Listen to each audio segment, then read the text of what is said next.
दोस्तों मिट्टी के अंदर मित्र फंगस को बढ़ाइए दोस्तों। मित्र सूक्ष्म जीव मित्र फंगस को बढ़ाना बहुत ज़रूरी होता है दोस्तों। हम इस वीडियो में आपको यही बताएंगे मित्र फंगस मित्र सूक्ष्म जीवों के बारे में। दोस्तों हमारी वीडियो को लाइक करें, हमारे चैनल को सब्सक्राइब कीजिए दोस्तों। हम इस चैनल के माध्यम से आपको खेती बाड़ी संबंधित सारी जानकारियाँ देते रहते हैं। तो दोस्तों मिट्टी में मित्र सूक्ष्म जीवों और मित्र फंगस को आप बढ़ाएंगे तो आप कम रासायनिक खादों से कम खर्च में आप अधिक उत्पादन ले सकते हैं दोस्तों, और एक हाई क्वालिटी अच्छी क्वालिटी का आप उत्पादन ले पाएंगे दोस्तों। और बाज़ार में आपको इसका अच्छा मार्केट भाव मिलेगा दोस्तों। इसकी महत्ता को समझिए दोस्तों। तो दोस्तों फंगस खराब वाली ही नहीं होती, मित्र फंगस भी होती है जो पौधों को बढ़वार के लिए उनकी ग्रोथ के लिए महत्वपूर्ण होती है। सूक्ष्म जीव जो होते हैं वो भी हमारी पैदावार के लिए और बढ़वार के लिए महत्वपूर्ण भूमिका निभाते हैं, हमारी फसल की ग्रोथ के लिए महत्वपूर्ण भूमिका निभाते हैं। क्योंकि दोस्तों मित्र फंगस जैसे मैं एक आपको बताऊं, राइजोबियम, माइकोराइजा और भी अन्य प्रकार की फंगस होती हैं, ये मित्र फंगस होती हैं दोस्तों। ये फंगस क्या करती थी, हमने तो आज यूरिया DAP पोटाश ये आज आर्टिफिशियली हमने आज बनाए हैं, इनको हम हाथों से देते हैं। परंतु दोस्तों आज से पुरानी जो पद्धति थी जो खेती की दोस्तों, वो सारी मिट्टी के ऊपर डिपेंड थी कि बस आपने बीज बो दिया और आपका काम हो गया।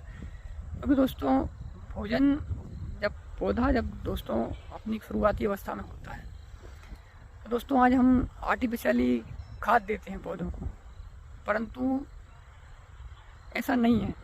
जो फसल होती है दोस्तों उसको आर्टिफिशियली खाद देने की आवश्यकता नहीं है। अगर आप आपकी मिट्टी में सूक्ष्म जीवों की और मित्र फंगस की संख्या बढ़ाएंगे तो आपको आर्टिफिशियली खाद देने की आवश्यकता नहीं है, रासायनिक खाद देने की आवश्यकता नहीं है, फॉस्फोरस, पोटेशियम, नाइट्रोजन देने की आवश्यकता नहीं है दोस्तों।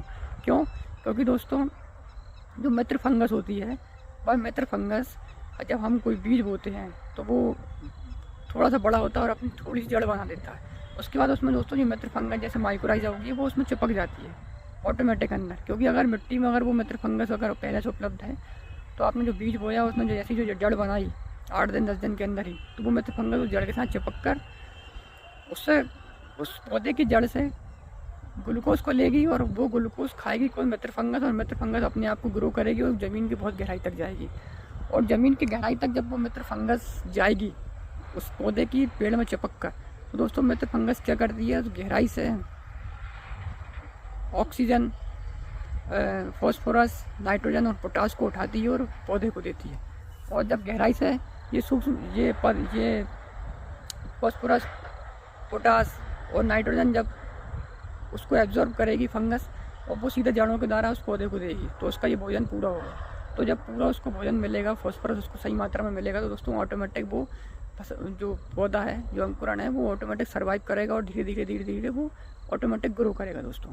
और आज हम क्या करते हैं दोस्तों, हम ध्यान दे रहे हैं, फॉस्फोरस डाल दिया DAP के रूप में, SP के रूप में, नाइट्रोजन डाल दिया, पोटाश डाल दिया, आर्टिफिशियली डाले जा रहा है।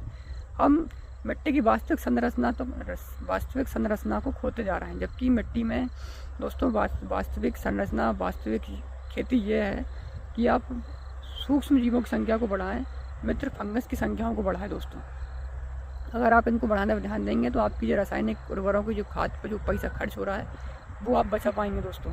तो दोस्तों मित्र फंगस को बढ़ाने के लिए आप दोस्तों माइकोराइजा जैसी ये जी फंगस होती है इसको आप खेतों में डालिए, वर्मी कंपोस्ट खाद डालिए, गोबर की सड़ी गली खाद को डालिए, फसलों के जो पुराने अवशेष हैं, पेड़ों के जो पत्ते गिरे हैं उनके अवशेषों को, फसलों के पुराने अवशेषों को सड़ा गलाकर घर से जो निकला सब्जी का जो कचरा कूड़ा है उसको आप वर्मी कंपोस्ट करके उसको सड़ा के उसको आप महीने भर 6 महीने भर तक उसको सड़ा के और आप उसको फिर खेत में डालिए दोस्तों।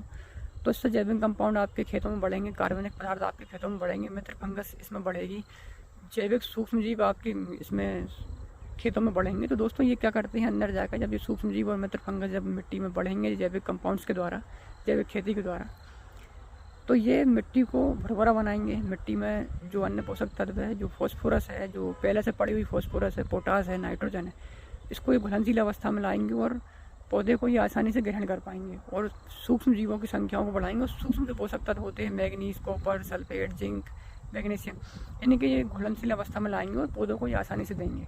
तो दोस्तों इससे आपका रासायनिक खादों का खर्चा बचेगा दोस्तों। दोस्तों वास्तविकता में फसल को आर्टिफिशियली नाइट्रोजन NPK देने की आवश्यकता है ही नहीं, नाइट्रोजन, फॉस्फोरस और पोटास, जबकि ये पहले से ही हमारी मिट्टी में पड़े होते हैं। बस आपको ज़रूरत है ऑर्गेनिक कंपाउंड्स को बढ़ाने की, सूक्ष्म जीवों की संख्या को बढ़ाने की, कार्बन पदार्थ को बढ़ाने की ज़रूरत है। जैविक कंपाउंड्स आप आपके खेतों में बढ़ाइए, गोबर की सड़ी गली खाद, पशुओं के मलमूत्र को सड़ा गला कर खेतों में डालिए, वर्मी कंपोस्ट खाद डालिए, और सारी जितनी भी फसलों के जो अवशेष हैं, पुरानी फसलों के जो अवशेष हैं, उनको आप सड़ा गला कर मिट्टी में डालिए दोस्तों। फिर देखिए कैसे आप रासायनिक खादों से आप बच सकते हैं। आप एक हाई क्वालिटी उत्पादन लेंगे दोस्तों अगर इन सूक्ष्म जीवों को, मित्र फंगस को अगर आप बढ़ाएंगे दोस्तों। तो दोस्तों वास्तविक खेती पे आइए दोस्तों। जैविक, मैं ये नहीं कहता हूँ आप पूरा जैविक खेती पे आइए, परंतु दोस्तों एक कदम उठाइए, मित्र खेतों में मित्र फंगस की संख्याओं को बढ़ाइए, सूक्ष्म जीवों की संख्याओं को बढ़ाइए दोस्तों। इससे आपको अधिक उत्पादन देखने को मिलेगा, रासायनिक खादों पे आपका कम खर्च होगा और आप अधिक उत्पादन ले पाएंगे। तो दोस्तों मैंने बताया कि मित्र सूक्ष्मजीव और फंगस को कैसे बढ़ाना है। जैविक कंपाउंड्स आप आपकी मिट्टी में डालिए, फसल के सड़े गले अवशेष को सड़ा गला कर उसको पकाकर वर्मी कंपोस्ट खाद बनाकर आप उसको खेतों में डालिए।